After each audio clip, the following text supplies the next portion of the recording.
Hello and welcome to video number 10, and just want to say congratulations, you have reached the end of this video course. This is a bonus advanced strategy that I'm going to teach you that a lot of times you are not taught, and most people don't even realize that this is happening. So kind of going back to what we talked about in single opt-in versus double opt-in. If you create a double opt-in list, you still need to do a little bit of cleaning, but not as much is compared to that of a single opt-in list where you could be getting a bunch of fake emails. So in other words, cleaning your lists consistently and maintaining that every single month. Because like I said, email ISPs like Gmail, AOL, Yahoo, they do care if you have people on your list that are actually active or not.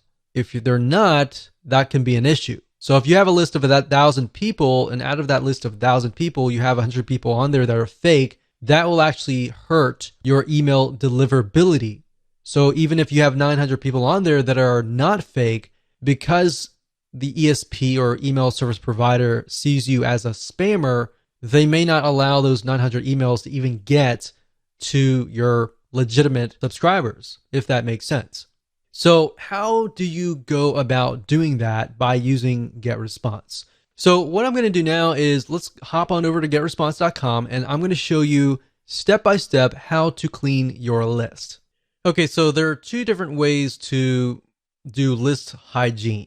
And one of the ways is by simply going to getresponse.com, logging into your account, going under contacts, and then of course you will see list hygiene. If you go here, you'll see delete contacts or blacklist. If you click on blacklist, this will allow you to enter email addresses of people that you want to blacklist across your whole account.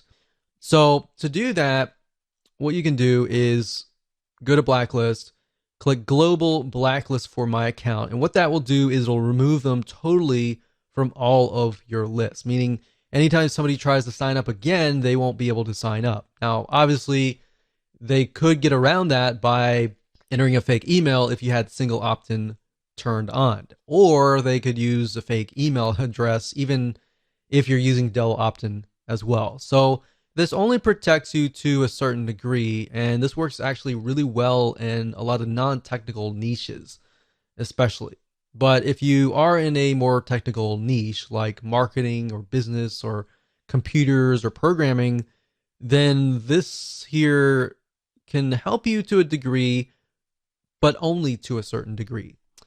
And of course, blacklist for specific lists, which allows you to blacklist people for specific lists. But at the end of the day, we recommend doing the global blacklist compared to the specific lists. Now, another way of doing list hygiene and finding people that are maybe not active is by going to click search. Now, another way to do list hygiene is go to search and click on advanced search. And what we're trying to do here is find people that maybe who have never opened an email before or have never clicked a link before. Now, one thing to note here is that unless your emails are HTML emails or template-based emails, you're not going to be able to track whether or not they open the email. So keep that in mind. Another thing is sometimes some devices won't actually load. If for example, Gmail, if you send an email to a Gmail account, a lot of times if you'll notice it says that the user has to click a link to allow Gmail to load an image. And if they don't click that and they open the email, then that's also hard to detect. So that just keep in mind that unless you have HTML email set up, that's one hard indication to go by. Now, one good indication to go by is if they actually click the link. So regardless of it's a plain text email or an HTML email, as long as they click the link, you can detect that. So what I would go by is people who do not click links. All right. What you can do here is you can do all selected lists, any autoresponder setting. So basically we're saying every single subscriber, and we're going to add a condition. And let's say contact actions. So message open. And like I said, it's hard to detect that. So let's say last click date. So if last click date is before a certain date, and we click apply, and we notice that we have about 100 people who have not clicked any links within the last, let's say, 6 months, then you probably want to delete them because that means they're most likely inactive and you're paying for inactive people.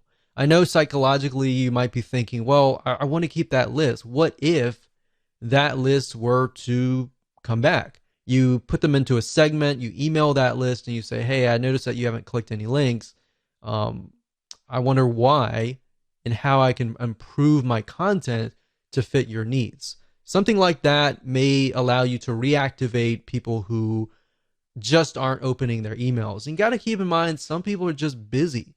So you can do that, but you can do the opposite. And let's say you send that out, nothing happens, and you might get a few people clicking. But then, of course, you have the far and few people that just don't click. They sign up, they forget about it, and they go to the move on to the next thing. So for those people, you can say contact actions last click date is before, let's say, 6 months out. So we click apply. And then now what we do is we see there's a certain amount of contacts down here that we'll be able to see how many people are not clicking the links. So now what we can do is we can save this. We can click this here, this email address, and we can save it as a segment, and then we can email that segment. There are many different ways of doing this, but you really need to get creative and just think about, okay, what signifies somebody who is not active? And if they're not active, I shouldn't be paying for them on my list. And number two, believe it or not, they will actually harm your list. So if you have a list of 1,000 people and only 10% are actually clicking through, or worse, only 1% are clicking through, then because it's a bigger list, you have a smaller amount of percentage. And as you're emailing out, the email service provider will analyze how many people are actually clicking your links. Now, let's say you have 900 people out of that list that are just inactive. So you delete all those 900 people, and then you are left with 100 people.